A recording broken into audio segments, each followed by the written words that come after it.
Di tengah padatnya Jakarta Timur, berdiri stasiun Jatinegara. Dulu dikenal sebagai Mester Cornelis. Lebih dari seabad, stasiun ini menjadi saksi bisu perjalanan perkeretaapian Indonesia. Dibangun awal abad ke-20 oleh pemerintah kolonial Belanda. Stasiun ini dulunya pusat pengangkutan komoditas ekspor. Tapi aksesnya kala itu dibatasi oleh kelas dan ras, memperlihatkan ketimpangan di masa penjajahan. Arsitekturnya mencerminkan gaya kolonial, dan sistem relnya masih menyimpan jejak masa lalu. Kini stasiun Jatinegara telah bertransformasi jadi simpul penting transportasi modern. Namun, sejarahnya tak pernah hilang.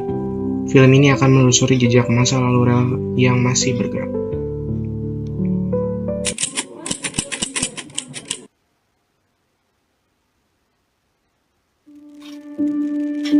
Pada pertengahan abad ke-19, tanah Hindia Belanda menjadi lumbung kekayaan bagi pemerintah penjajah. Hasil bumi seperti kopi, teh, gula, dan karet diangkut dari ladang-ladang subur menuju pelabuhan. Namun, jalur darat saat itu belum memadai untuk mendukung pengangkutan dalam jumlah besar. Demi mempercepat pengiriman barang ke luar negeri, pemerintah kolonial membangun jalur kereta api. Jalur pertama yang menghubungkan Batavia dengan Buitenzorg lalu diperpanjang hingga ke wilayah Mester Cornelis, yang kini dikenal sebagai Jatinegara.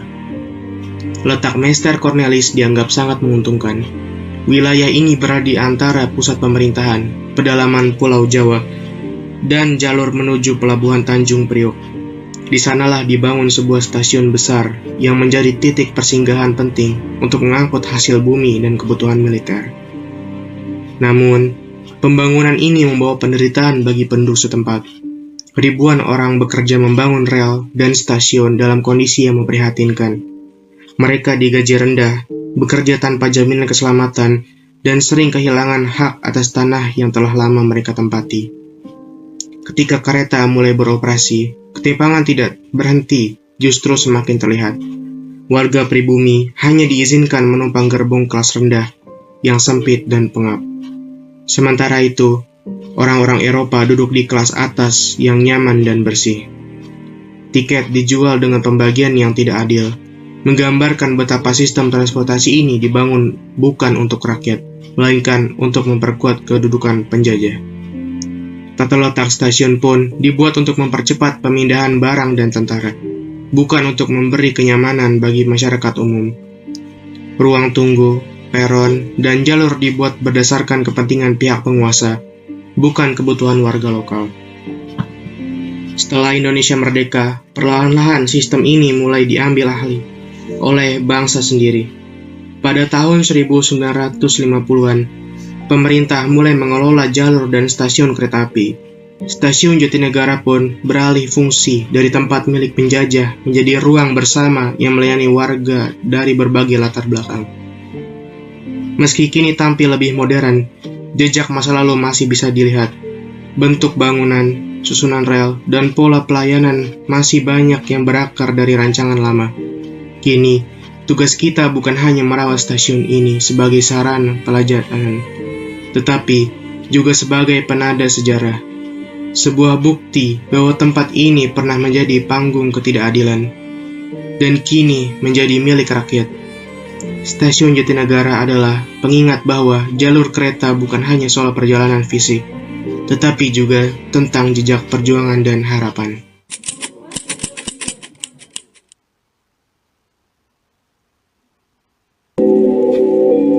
Stasiun Jatinegara adalah peninggalan kolonial yang masih menjadi kokoh sejak awal abad ke-20. Dirancang dengan langit-langit tinggi, jendela besar, dan ventilasi alami. Bangunan ini memadukan fungsi dan estetika, menghadapi tropisnya cuaca dan zaman. Struktur besi, bata merah, dan ubin bergaya Eropa masih terlihat jelas. Namun, arsitektur ini juga menyimpan jejak ketimpangan. Dahulu, ruang tunggu dipisah berdasarkan kelas dan ras, cerminan segregasi di masa penjajahan. Sistem rel dan penyilaan pun masih mengikuti pola rancangan Belanda.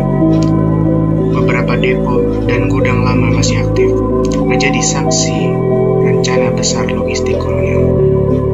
Kini, sebagian telah direnovasi, sebagian dipertahankan, stasiun ini bukan sekadar tempat menunggu kereta api, tapi ruang di mana sejarah dan modernitas saling bersisian. Pertanyaannya, mana yang perlu dijaga dan mana yang harus berubah?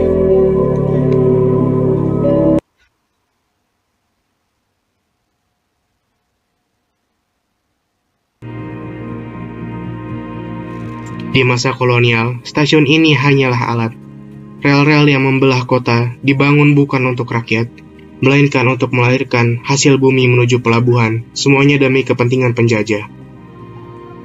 Namun, kini rel-rel yang sama itu menjadi nadi bagi jutaan warga, mengantar mereka ke sekolah, ke tempat kerja, dan kembali pulang ke rumah. Hari ini, Stasiun Jatinegara berstatus sebagai stasiun besar kelas A, dikelola oleh Daerah Operasi 1 Jakarta dan KAI Komuter. Ia menjadi pusat pertemuan berbagai moda transportasi, kereta antar kota, KRL komuter lain, hingga integrasi dengan Transjakarta. Di sini, ritme kehidupan urban Jakarta berdenyut setiap hari, dari subuh hingga larut malam. Pada malam pergantian tahun 2025, lebih dari 97.000 penumpang tercatat keluar masuk stasiun ini. Angka yang tidak hanya mencerminkan statistik, tetapi menggambarkan denyut hidup ribuan cerita.